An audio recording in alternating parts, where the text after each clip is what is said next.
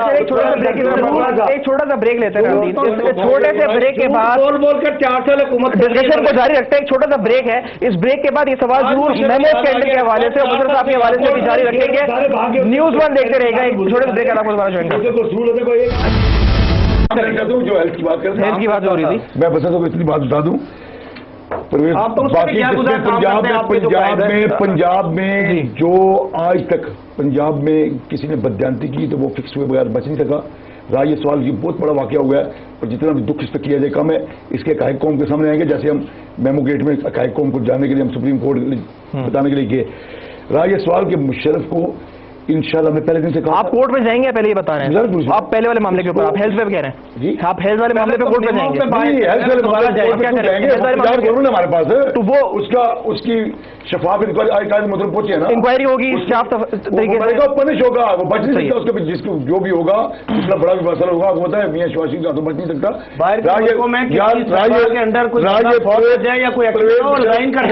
اچھا مشرف یہ لوگوں کو مار کے گیت گا رہے ہو, اس نے 9 سال ہزاروں لاکھوں لوگوں کو مسلمانوں کو کس کا ذکر کروں. ڈرون حملے بھی ہوئے ان کے زمانے میں, شرم کی بات کر رہے ہیں. پتہ نہیں میرے اوپر کیا شرم آنی, شرم ان کو اپنے آپ آنی چاہیے. ایک ایسے بندے کے اوپر کی دلیل دے رہے ہیں اور دوسرے اس کی بات کر رہے ہیں. شرم اپنے آپ آنی چاہیے, دوسرے پہ نہیں کرتے. پرویز مشرف کو پیغام دے, ہم کریں گے ہم کریں گے. وفاقی حکومت بنتی ہے نا, پروسیجر بتایا انہوں نے, وفاقی حکومت کریں گے. میں بات کرتا ہوں, آج وہ کہتے ہیں نا نہیں آ رہا, انہوں نے کرنا چاہیے. دیکھیں موجودہ وفاقی حکومت کرے گی نا, موجودہ حکمرانوں کو سنیں نا, وفاقی گورنمنٹ کا ایک کام بنتا ہے, لیکن موجودہ حکمرانوں کو کیونکہ ان کی بہت سی کمزوریاں ہیں. اگر آج جس طرح ہم نے آج سے 1 سال پہلے میاں نواز شریف صاحب نے 10 نکاتی قومی اجلاس دیا تھا, اس پر عمل کرتے تو آج ملک کے اور ان کے دونوں کے حالات میں ہوتے ہم بہت آگے تھے. آخری آج میں اسی طرح انہوں نے بھی تین حکمران ہیں, انہوں نے حاجیوں کے آرام کو تمنے سے باز نہیں آئے. انہوں نے 10 دن بعد ایک نیا ان کا ماحول کریٹ کر دیں گے.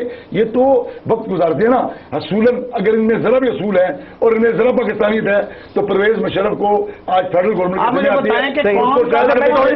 چودھری صاحب کو شامل کرو. چودھری صاحب مجھے بتائیے گا, اس وقت آپ نے اس کا کہا تھا یہ پولیٹیکل موو ہے, آپ کو توقعات کم لگتی ہیں, یہ میمو اسکینڈل جو اس وقت ہے آپ کو یہ کس طرف بڑھتا ہوا نظر آ رہا ہے؟ آپ کو لگ رہا ہے جی کہ اس کا کوئی منطقی انجام کی طرف بڑھے گا, یا پھر یہ معاملہ ایک اور ڈیڈ لاک اور ایک اور بحث کل سے پھر شروع ہونے والی ہے؟ صفا, میں ایک قانون کے طالب علم کی حیثیت سے محسوس کرتا ہوں کہ یہ ایشو کیوں یہ محسوس کیا جا رہا ہے اور کیوں پروجیکٹ کیا جا رہا ہے اس کو کہ اگر وہ نہیں آتا منصور اعجاز تو یہ معاملہ ختم ہو جائے گا. دیکھیے آپ کے پاس حقانی صاحب, ان کے بلیک بیری کا معاملہ ہے, ان کو کیوں نہ کہا جائے حکومت کی طرف سے کہ بھائی صاحب آپ سچائی کو سامنے لانے کے لیے اپنے بلیک بیریز اور ان کا جو بھی ریکارڈ ہے وہ عدالت میں پیش کرنے کا اہتمام فرمائیں. یہ کہنا کہ میں نے وہاں چھوڑ دیے یا رہ گئے میرے جو موبائل سیٹس تھے, یہ بڑی عجیب سی بات ہے. دوسری بات, ISI کے چیف انہوں نے ملاقات کی لندن میں منصور سے, یہ بھی ریکارڈ کی بات ہے. ایفیڈیوٹس بھی آ گئے, ان کے سٹیٹمنٹس بھی آ گئے, آرمی چیف کا سٹیٹمنٹ بھی آ گیا. جیسے میں نے پہلے کہا کہ اس کا بیان وہاں بھی لیا جا سکتا ہے پاکستان سے باہر, اور یہ پروسیڈنگز مکمل کی جا سکتی ہیں. ان پروسیڈنگز نے آگے بڑھنا ہے. اچھا, اور آپ نے دونوں باتوں میں کہا ہے نا جی, دونوں باتوں میں آپ نے کہا کہ وفاقی حکومت جو ہے اس پر ذمہ داری عائد ہوتی ہے, اس میں بھی آپ نے مشرف صاحب میں بھی کہا ہے, اس میں بھی آپ یہ کہہ رہے ہیں کہ ان پہ بھاری ذمہ داری عائد ہوتی ہے یہ بلیک بیری والا معاملہ حل کرے. اس لیے تو آپ کو لگتا ہے یہ ہوگی ذمہ داری؟ میں یہی کہہ رہا ہوں کہ دیکھیے چیزوں کو ٹرمینیٹ کرنے کی کتنی کوشش ہو رہی ہے. حقانی صاحب اس وقت پرائم منسٹر ہاؤس میں براجمان ہیں, ان کی کسٹڈی بھی ہے, سیکیورٹی بھی, جو بھی آپ شمار کر لیجئے. تو یہ کیوں نہ پرزیوم کیا جائے کہ ان کی طرف سے ٹرمینیشن کا کہ جناب یہ ایویڈنس نہیں آ رہا, اب اس معاملے کو ختم کیا جائے. میں یہ کہتا ہوں کہ اس معاملے کو پروو کرنا ضروری ہے، ان کی طرف سے بھی ایویڈنس آنا ضروری ہے تاکہ یہ ثابت ہو جائے کہ سچا کون ہے اور جھوٹا کون ہے.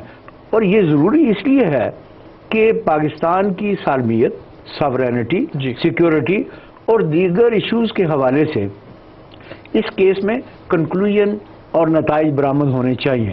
اگر ایسا نہیں ہوتا تو ہمیں کیسے پتہ چلے گا کہ اندرون ملک اور بیرون ملک پاکستان کے خلاف سازش کرنے والے، بات کرنے والے عناصر آگے بڑھوں. ایک فسرہ صاحب نے بات کی تھی، انہوں نے کہا تھا آئی جے کا کیس بھی جو ہے وہ کھلنے والا ہے 29 فروری کہہ رہے ہیں، شاید اس کی ممکنہ ڈیٹ ہو سکتی ہے. تو وہ کیا پی ایم ایل این کے لیے کچھ ہو سکتا ہے؟ میں یہ سمجھتا ہوں کہ اس میں پی ایم ایل این یعنی اس کے علاوہ بہت سارے لوگوں کے نام ہیں. اچھا.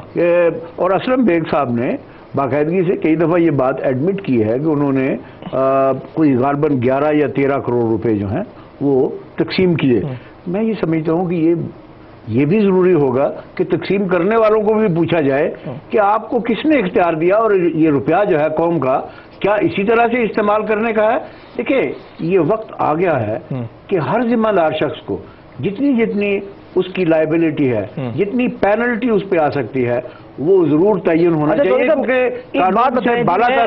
سوال ایک پوچھا جا رہا ہوں معذرت کے ساتھ، کیونکہ یہ اب جو لوگ دیکھ رہے ہیں شو نا، اب ہم کیا کہہ رہے ہیں ایک کیس ختم نہیں ہو رہا، پھر دوسرا شروع ہو رہا ہے، پھر 29 فروری کو پھر ایک اور شروع ہو رہا ہے، اور جو پچھلے ہیں جس طرح لال مسجد کا آپ خود کہہ رہے ہیں کہ وہ پینڈنگ میں پڑا ہوا ہے اس وقت، اور یہ تو 16 سال بعد ہو رہا ہے یہ جو اس وقت 29 فروری کو جو اس وقت ہو رہا ہے 96. تو یہ لوگ تو جی کہتے ہیں اس وقت کہ کب جا کے یہ کب ہوگا، فیسیلیٹیٹ کب ہوں گی چیزیں، تیز کیوں نہیں ہوتے پروسیس اس طرح؟ تو یہ وقت نہیں ضائع ہو رہا، ایک سماعت ختم پھر دوسری شروع پھر دوسری شروع.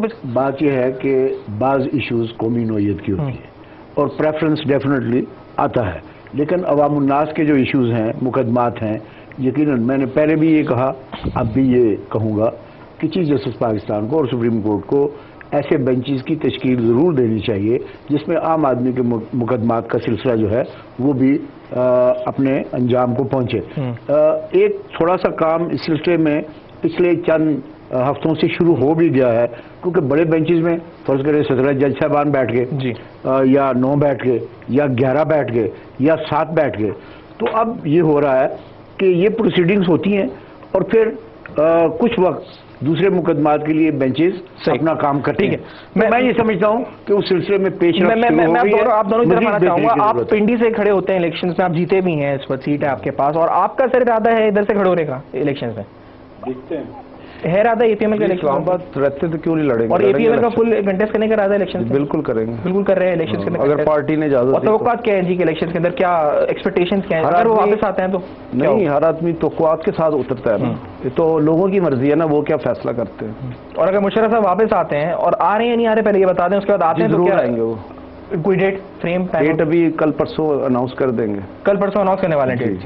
اور اس کے بعد پھر آپ بتا سکتے ہیں جی کہ کہاں آئیں گے اور کیوں؟ بالکل ہر چیز بتائیں گے، ہر چیز بتائیں گے. امان صاحب آپ بھی یہاں سے جو اس وقت الیکشنز کے لیے تیار ہیں اس وقت؟ انشاءاللہ ہمارا شہر میاں نواز شریف سے پیار کرنے والا شہر ہے اور ہم نے ہمیشہ رزلٹ دیا ہے، اور کوئی بھی ہمارے مقابلے میں آئے ہم تو الحمد للہ ہمیشہ ہی تیار بیٹھے ہوتے ہیں. لیکن میں سمجھتا ہوں کہ الیکشن تو آ ہی رہے ہیں نا، وہ تو قوم کی ڈیمانڈ ہے، اور میں سمجھتا ہوں کہ حالات ہیں کہ فریش مینڈیٹ لے کے آیا جائے.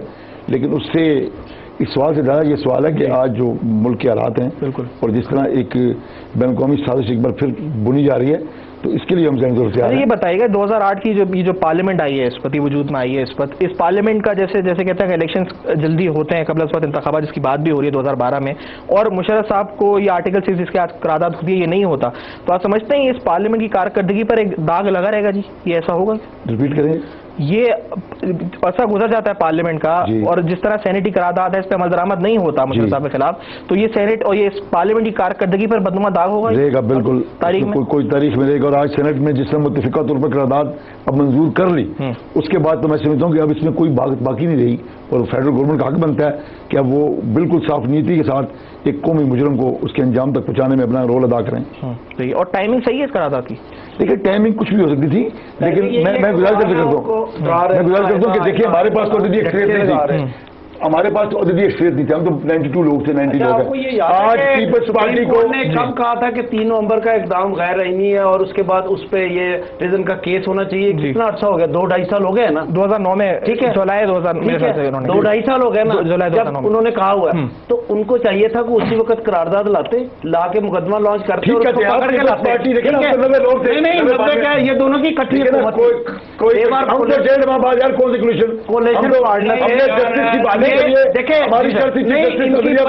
میرا جو سوال تھا نا ٹائمنگ کے حوالے سے، آپ ٹائمنگ سے حکومت میں یہ ابھی تک کٹھے رہے تھوڑا عرصہ پہلے تک. ان کو چاہیے تھا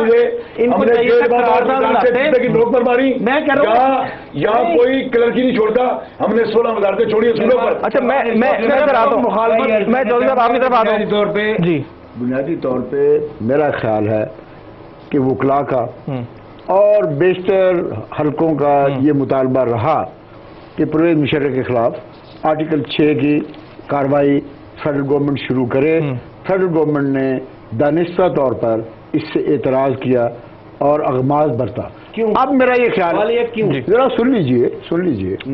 میں ان کا اسپوکس مین نہیں، لیکن میں یہ سمجھتا ہوں کہ چونکہ وہ NRO کے ذریعے پورا ارینجمنٹ تھا جس کے تحت وہ آئے، وہ پابند تھے کہ وہ کوئی ایسی چیز نہ کریں جو پرویز مشرف یا ان کے ساتھیوں کے حوالے سے ایک نیا ایشو جو ہے وہ بن جائے. تو صاحب آپ کا موقف ہے. میں آپ سے جو پوچھنا چاہ رہا ہوں سر، میں سوال آپ کو جواب پورا مکمل کرنے دوں گا. میں پوچھنا آپ سے چاہ رہا ہوں کہ آپ کو اس قرارداد کے اندر آپ ٹائمنگ صحیح نہیں لگ رہی ہے، قرارداد صحیح نہیں لگ رہی ہے، کیا صحیح نہیں لگ رہا ہے؟ ہم کو بات آنی چاہیے، کیا ہونا چاہیے؟ بات نہیں، قرارداد لائیں، سخت بسم اللہ لے کے آئے. میں تو کہتا ہوں کیس بھی کریں اور انشاءاللہ اس کا جواب بھی دیں گے. ہمیں اس چیز پہ اعتراض نہیں کہ کیوں لے کے آئے. ہم تو صرف یہ جواب دے رہے ہیں کہ یہ جو 2-2.5 سال سے سوئے ہوئے تھے، جو شیر ان کے سوئے ہوئے تھے، اب وہ کیوں جاگے ہیں؟ میں صرف ریزن رہتے ہیں نا. میری بات سنیں، ابھی دیکھیں میری بات سنیں، ریزن دیکھنی چاہیے کہ ٹائمنگ کیا ہے. The moment he announce, the moment he said کہ میں آ رہا ہوں. یار ایک منٹ شکیل صاحب بات کرنے دیں پلیز. آپ بات کرنے دیں، آپ بات کرنے دیں. آپ سے نہیں سوال کیا. بات یہ ہے کہ دیکھیں میں ٹائمنگ سے ایشو ہے. میں یہ نہیں، ہمیں تو یہ ہے کہ اس وقت کیوں نہیں کیا. اب اگر کیا تو اس کا پرپز یہ ہے کہ وہ نہ آئے، یہ روکنے کے لیے کر رہے ہیں. میں تو یہ کر رہا ہوں وہ قرارداد سے رک جائیں گے. نہیں وہ بہانے ڈھونڈ رہا ہے، وہ پھر بھی آئے گا. میں آپ کو کہتا ہوں وہ پھر بھی آئے گا. آپ 2 اور قراردادیں لیں، ہمیں کوئی اعتراض نہیں. کب آ رہا ہے؟ اور میں آپ کو بتاؤں کہ یہ قرارداد بھی انشاءاللہ آئے گی. یہی جو لوگ ہیں نا بیٹھے، ان کے خلاف آئے گی جو انہوں نے چلے جی میں وائنڈ اپ کی طرف بڑھ رہا ہوں. میں شو کو وائنڈ اپ کروں گا. جو انہوں نے افواج کے خلاف سازش کی ہے، پہلے یہ وہ حکومت سیٹل کرتی رہی، پھر ان کی حکومت فوج کے خلاف بات کرتی رہی. میں وائنڈ اپ کروں شو کو. جی آپ جواب دے دیں اس بات کا. میں وائنڈ اپ کروں شو کو. جو امریکہ کا ایسے لیٹ کر جیسے آپ کو. چلے جی میں وائنڈ اپ کروں شو کو. میں اس شو کو وائنڈ اپ کروں گا. تو یہ کیا ہے؟ محترم حضرات کا بہت بہت شکریہ. آپ نے ملک کو بنایا، یہ تو فیڈرل حکومت جو ہے نا. آپ ادھر بات کریں، آپ ادھر بات کریں. آپ تینوں محترم حضرات کا بہت بہت شکریہ. آپ نے شو میں جوائن کیا. ناظرین ہم شو کو وائنڈ اپ کریں گے. معذرت کے ساتھ سے سفان خان کو اجازت دیجیے گا سر. اگر وائنڈ اپ کی طرف ہم بڑھ رہے ہیں، وائنڈ اپ کی طرف ہم بڑھ رہے ہیں، وائنڈ اپ کی طرف بڑھ رہے ہیں. دیکھیے جی نیشن تک میسج اچھا جانا چاہیے. یار میں آپ سے بات کروں بھائی، آپ اپنا میسج کنکلوڈ کریں. میں نے اپنا میسج کر دیا کہ ہمیں اس قرارداد سے کوئی غرض نہیں ہے، ہمیں کوئی اس سے خطرہ نہیں ہے، کوئی خوف نہیں ہے. قرارداد آئی ہے، کیس بھی لانا ضرور لائیں، لیکن اسی طرح کے کیسز ان کے بارے میں بھی آئیں گے جو اس وقت قومی اسلام کے خلاف. آپ کا میسج آگے ٹائم نہیں ہے. میں وائنڈ اپ کروں گا. نوٹ کے اوپر ناظرین آپ نے سوال یہ اٹھایا تھا جی. پہلا سوال یہ تھا جی کہ اور بسر صاحب نے کہا کہ انٹرپول کے ذریعے منصور اعجاز کو واپس بلایا جائے گا اور اس سے پوچھا جائے گا کہ کس طرح وہ اس سازش میں ملوث ہوا. اور پھر دوسرا یہ جی کہ مشرف صاحب کی واپسی ہوگی یا نہیں ہوگی، اور ہوگی. اور قرارداد جو اس وقت آئی ہے اس کی ٹائمنگ اور اس کی جو اس وقت آنے کا مقصد کیا تھا، اور یہ حکومت کیا کر سکتی ہے ان کو روکنے کے لیے، یا پھر وہ آتے ہیں تو ان کے ساتھ کیا کر سکتی ہے. معذرت کے ساتھ ہمیں جو ہے فیڈ بیک اپنے شو کا آپ دے سکتے ہیں. ہمارا جو فیس بک پیج ہے اس پہ اور ٹویٹر کے پیج کے اوپر ای میل ایڈریس آپ کے سامنے اسکرین پر آ رہا ہوگا، اور ای میل ایڈریس پر بھی آپ ہمیں فیڈ بیک آگاہ کر سکتے ہیں. آپ کا روز ہمیں فیڈ بیک موصول ہوتا بھی ہے. نیوز ون دیکھتے رہیے گا. سیفان خان کو اس شو سے اجازت دیجیے گا.